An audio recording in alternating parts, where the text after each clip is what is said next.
Imagine for a second that you are walking down a street in Bangkok or, maybe Ho Chi Minh City. Right. You look up and you see this towering, brand new billion-dollar skyscraper. The glass is gleaming, the lobby is marble. It looks like the absolute picture of economic prosperity. But mathematically, economically, that building might not actually exist. Exactly. The wealth it represents could be entirely hollow. It sounds like a glitch in the matrix, honestly. But what you're describing is the reality of a systemic mirage. I mean, we've built global markets that are incredibly skilled at creating this beautifully painted facade, while completely hiding the fact that the foundation underneath is essentially made of sand. And today we are going to look at the actual grains of sand. Our mission for this deep dive into the source material is to decode a really dangerous financial source code that is currently running quietly in the background across Southeast Asia. That's a fascinating stack of documents we have today, too. It really is. We are pulling from a combination of sources trying to make sense of this. We've got an underground financial forensics report dated June 30th, 2026, which compares today's market to the notorious 1997 crash. Right. And we're putting that right next to Thailand's official 2027 macroeconomic budget, plus a very recent Thailand cabinet policy update on real estate. What makes this specific stack of sources so compelling is the friction between them. Oh, totally. You have the polished official government narrative of stability sitting right next to this brutal, uncompromising forensic teardown of how modern debt is actually being discussed. Okay, let's unpack this. Because to understand the invisible threat we are facing in 2026, the forensics report insists we have to go back to the blueprint. We do. The analysts refer to Thailand as the grandfather of the financial bubble, providing the original manual back in 1997. Now, for those who might not be steeped in 90s Asian financial history, Which is most people, honestly. yeah. The report refers to this as the Tom Yum Goong crisis. Help me understand what that actually looked like on the ground. So it's named after the famous Thai spicy and sour soup, which is darkly appropriate. Because in 1997, the Thai economy became a boiling, volatile mess that eventually spilled over and burned the rest of the region. Wow. Okay, so what actually caused it to boil over? Well, Thailand had pegged its currency, the baht, to the US dollar. Yeah. But their economy was heavily running on massive amounts of foreign debt. Okay. When investors realized Thailand didn't actually have the foreign currency reserves to back up that peg, they panicked. The government was forced to unpeg the baht, and its value absolutely collapsed. So suddenly all those foreign loans just... They doubled in cost overnight. Right. So the mechanics of that crash, while devastating, were actually pretty straightforward. It was driven by direct bank loans. It was right there on the surface. Like if you looked at a Thai bank's balance sheet in 1997, the bad debt was sitting there in plain sight. Exactly. It sounds like in 1997, the debt was a giant boulder rolling down a hill. It's terrifying, it's going to crush your house, but you can see it coming from a mile away. That's a great way to put it. And what's fascinating here is how drastically the architecture of debt has evolved since that boulder fell. The forensics report makes a critical distinction here. Which is? The 2026 version of this crisis is a heavily upgraded stealthy mutation. We have entered the era of the pure financialization of real estate. I want to stop you right there because financialization is one of those dense words that gets thrown around a lot. It is, yeah. The report says the debt is now invisible. This 2026 package debt is like carbon monoxide. It's invisible, it's leaked into the entire house, and by the time you realize it's there, it's too late. Right. But how does debt actually become invisible? It becomes invisible through packaging and dispersion. Look, in 1997, a bank handed a direct, massive loan to a property developer. The bank held the risk. Plain and simple. Plain and simple. Today, that doesn't happen. Instead, the developer issues corporate bonds. An investment bank buys those bonds, slices them up, and packages them into complex financial products. Like REITs. Exactly. Real estate investment trusts or REITs. Wait, hold on.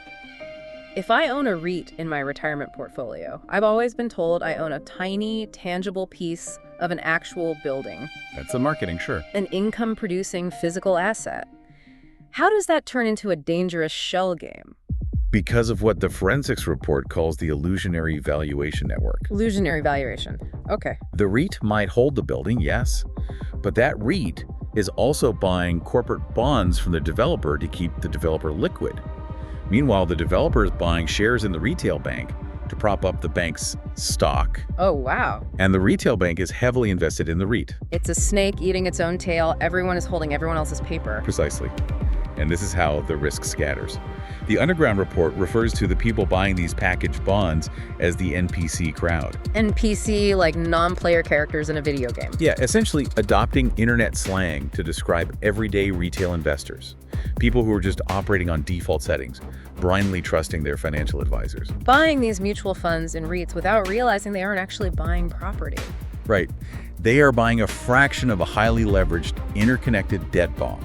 So because everyone in this closed loop is holding everyone else's IOUs, the valuations look massive on paper.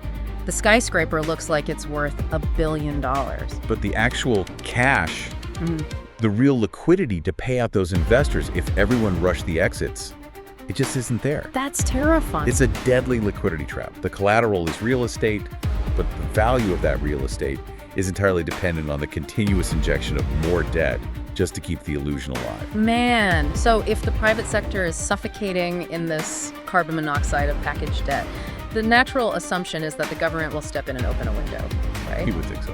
Which leads us directly into our second source, which is Thailand's 2027 macro fiscal data. And looking at these numbers, the government doesn't have a window to open. No, they don't. They are completely trapped in a mathematical corner. They are completely boxed in. Let's look at the actual ledger. The 2027 Thai budget is set at 3,788 billion bahts. But baked right into that is a staggering deficit of 788 billion baht. So what does this all mean for the broader economy? Because the forensics report doesn't mince words here. They call this massive deficit borrowing fake CPR. It's an incredibly accurate metaphor, frankly. When you are borrowing over 20% of your national budget just to keep the lights on, you aren't curing the underlying economic disease. Right. You are just injecting adrenaline into the patient's heart to prevent immediate cardiac arrest. But there's a hard limit on how much adrenaline you can use, isn't there? Absolutely. The data shows that Thailand's public debt hits 66.66% of its GDP in April 2026. And the absolute legal ceiling, the law dictating how much the government is actually allowed to borrow, is 70%. They are terrifyingly close to hitting their head on that ceiling. So what does this all mean? They can't borrow more without legally breaking their own ceiling. But if they stop borrowing, the economy instantly flatlines. They are completely boxed in. Yeah. I'm stuck on the math here. Why not just tighten the belt? Because of their growth rate. The economic growth forecasts for Thailand are sitting at a dismal 1.7% to 2.7%. The sources describe this as an economy walking in mud. If you are only growing at 1.7%, that is nowhere near fast enough to outpace the interest payments on the debt you already owe. Let alone outpace normal inflation. Exactly. If they stop borrowing that 788 billion baht, the economy instantly flatlines. The government is making public promises to bring the deficit below 3% by 2029. But reading between the lines of this forensic analysis, it seems like they view that promise as pure fiction. The analysts dismiss it entirely as a tactic to just buy time. Just kicking the can down the road. Right. Because consider what happens when a nation like Thailand hits that 70% debt ceiling and can't legally borrow another dime. What happens? They are forced into draconian austerity measures. Slashing public services, cutting pensions, or selling off state-owned assets to foreign buyers. That sounds like a recipe for a crisis. It is. Historically, when emerging markets are forced into that corner, it breeds severe social instability. So they can't borrow more money, and they can't grow their way out of the mud, which creates a fascinating logical bridge to our third source. Yeah. Because the macroeconomy is paralyzed, the government basically has to protect the one single pillar that is propping up all that stealthy packaged debt we talked about earlier. The real estate market. Exactly. Real estate is the underlying collateral for the entire illusionary valuation network. If housing prices officially drop, the corporate bonds default. And then the REITs collapse. And the banks are left holding empty bags. Which brings us to the recent Thailand cabinet decision. The government has officially extended a measure that caps the property transfer fee and mortgage registration fee at just 0.01% until June 30, 2027. Right. This applies to homes and condos up to 7 million baht per contract. The finance ministry says this is going to generate over 540.81 billion baht in property transactions annually to stabilize confidence. Well, whenever a finance ministry uses the phrase stabilize confidence, you should generally read that as prevent an all-out panic. I really want to push back on the stated motive here, though. Normally, property transfer fees are around 2%, right? Roughly, yeah. So on a 7 million baht condo, dropping the fee to 0.01% saves a buyer maybe 140,000 baht. It's a nice discount, sure. But if a market is genuinely healthy, you don't need to practically give away the paperwork for free to convince people to buy. Isn't this just putting a bucket under a massive structural leak to keep the illusion going?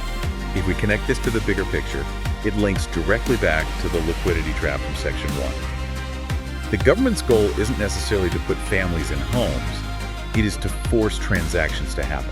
Why are transactions so vital if the prices aren't really going up? Because of how banks value collateral. In finance, there's a concept called mark-to-market. Okay, mark-to-market. A bank needs to prove to its auditors that the skyscraper or the condo backing their loans is actually worth what the spreadsheet says it's worth. Right. The only way to prove that is if similar properties are actively being bought and sold for cash. So if transaction volume completely dries up, if the market just freezes, there is no market price. The collateral becomes purely theoretical. Right. And if the collateral is theoretical, the banks have to start writing down the value of those assets. Which triggers margin calls and defaults on all those cross-held corporate bonds we were just talking about. Exactly. The government desperately needs that 540 billion baht in transaction volume just to prove that the real estate market still has a pulse. That is wild. They are structurally subsidizing the illusion of liquidity. Yes, they are. Now, if you are listening to this right now, you might be thinking, this is incredibly interesting, but I live in North America or Europe. I am not buying a Thai condo anytime soon. Why does this specific source code matter to my portfolio? Right, what care? The forensic report makes a compelling case that Thailand is essentially patient zero for a much larger contagion. The exact same financial blueprint is running regionally. And the forensics report shines a massive, blinding spotlight on Vietnam as the immediate mirror to Thailand's crisis. The report says Vietnam is basically copying the Thai blueprint line by line.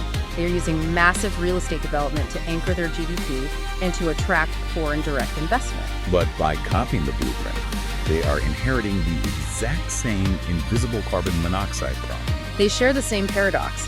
Massive real estate assets on paper, but actual physical cash flow is completely dry.